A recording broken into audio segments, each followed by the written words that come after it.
तो ये कॉलेज के साथ किसी ने किया हुआ है काम पहले? नहीं किया। शामपुर में तो किसी ने नहीं किया हुआ? कॉलेज में नहीं किया। ठीक है। तो कॉलर्स जो होते हैं, रेडियो कॉलर्स, वो क्या होते हैं कि हम कभी भी जैसे कोई जानवर को ट्रैक करना होता है तो उसके लिए यूज़ करते हैं। वो जानवर को पहना देते हैं और उसको हम ट्रैक कर सकते हैं। ट्रैक करने के लिए इसमें कई तरीके की टेक्नोलॉजीज यूज होती हैं। एक जो सबसे पुरानी टेक्नोलॉजी चलती है वो होती है VHF, वेरी हाई फ्रीक्वेंसी। तो जितना भी आपका ये जो ग्राउंड लेवल वाली ट्रैकिंग होती है वो होती है आपकी VHF की फ्रीक्वेंसी। ठीक है। अब जो ये कॉलर है आप देख रहे हैं, इस पे 2 नंबर्स दिखेंगे आपको जब भी आपके पास आएगा।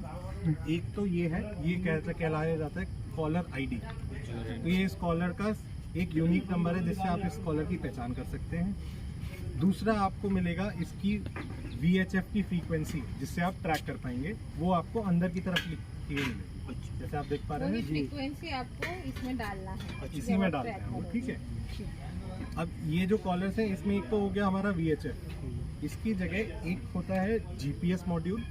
उसका काम होता है कि कहीं पे भी ये कॉलर है तो सैटेलाइट के साथ कांटेक्ट करके उसकी GPS लोकेशन लेना। फिर दूसरा मॉड्यूल होता है जिसके थ्रू वो जो GPS की लोकेशन स्टोर्ड है उसको ये दूसरी जगह भेजते हैं हमारे पास।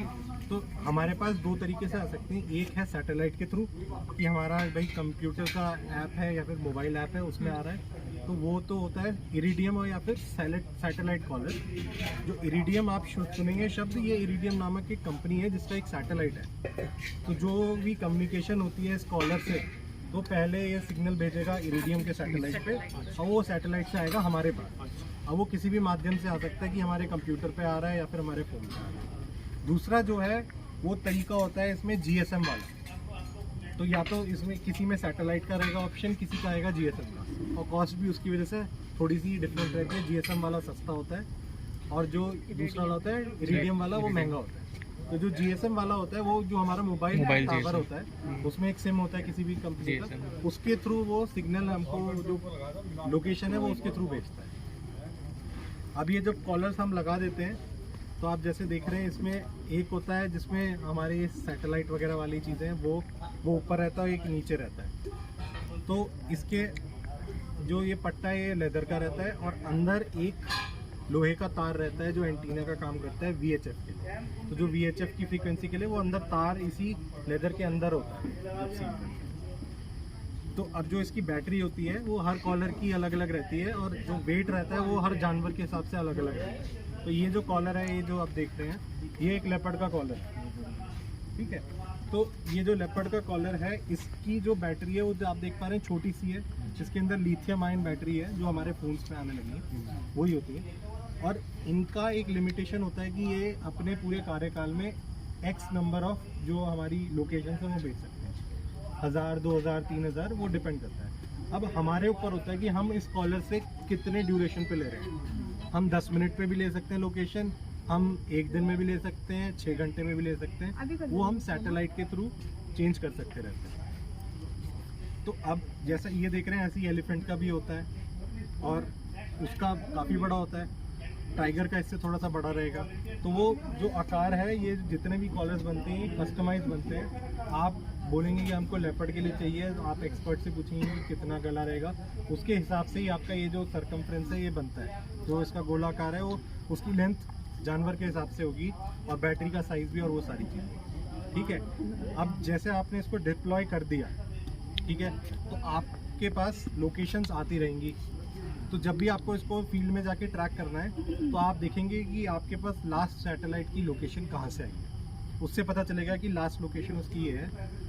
वो डिपेंड कर सकता है कि आपको वो 2 घंटे की पहले की मिली हो, 6 घंटे पहले की हो या फिर पिछले दिन की हो। उस लोकेशन पे पहुंचने के बाद आप उसको VHF के थ्रू ट्रैक करना चालू करेंगे। तो जो ये आप यहाँ पे नंबर देख रहे हैं वो नंबर उसमें फीड किया जाएगा और फिर उसके थ्रू इसको ट्रैक किया जाता है।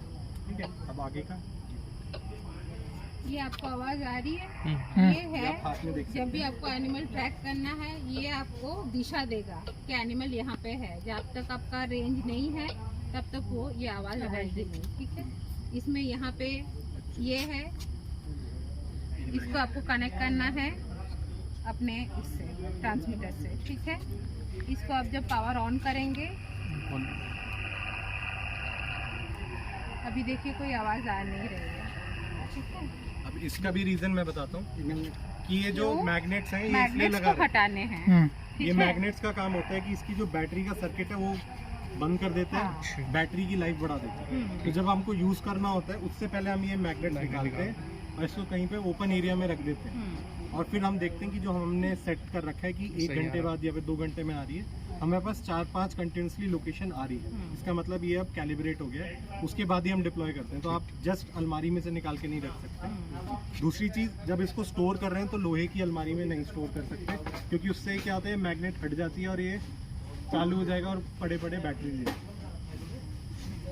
हटा दीजिए मैग्नेट।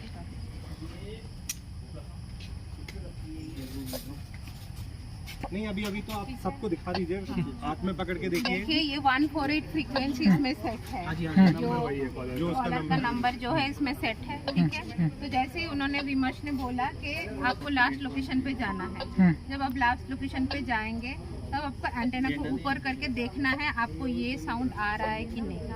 पहले आपको धीरे आ सकता है, फिर आपको तेज भी आ सकता है। अब जितना एनिमल के पास जाएंगे ये और तेज बीप करेगा, 100 या 200 मीटर के नज़दीक जाओगे और तेज करेगा। तो आप एक जगह पे आपको लग रहा है इस तरफ से आवाज़, यहाँ से आवाज़ है, यहाँ पे खड़े होकर आपको देखना है कौन से डायरेक्शन से आवाज़ तेज आ रही है। तो आपको उस डायरेक्शन में जाना है एंटेना लेके, ढूंढने के आपका एनिमल कहाँ पे है, ठीक है। तो आपका इंडिकेशन ये बीप है, इसी को आपको ठीक से यहाँ से क्लियर आपको अप एंड डाउन करके आप क्लियर इसको कर सकते हो और इसको ध्यान में रखते हो आपको आपका उसी दिशा में जाना है। जिस तरफ ये केबल निकली हुई ना, ये इस तरफ से सीधा रहेगा, ऐसे नहीं होगा, ये सीधा है। ये आप ऐसे करके पकड़ेंगे, जिधर की तरफ ये सामने है और उसकी वजह से जैसे जाएंगे आप उसका होगा। इस पे 2 हैं, आप देख रहे हैं जी। एक जो है वो वॉल्यूम को बढ़ाता है घटाता है और एक होता है गेन।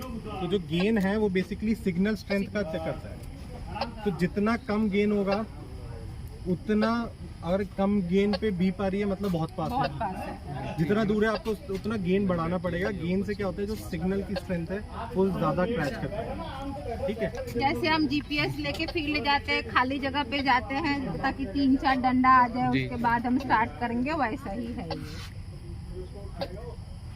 तो अब आप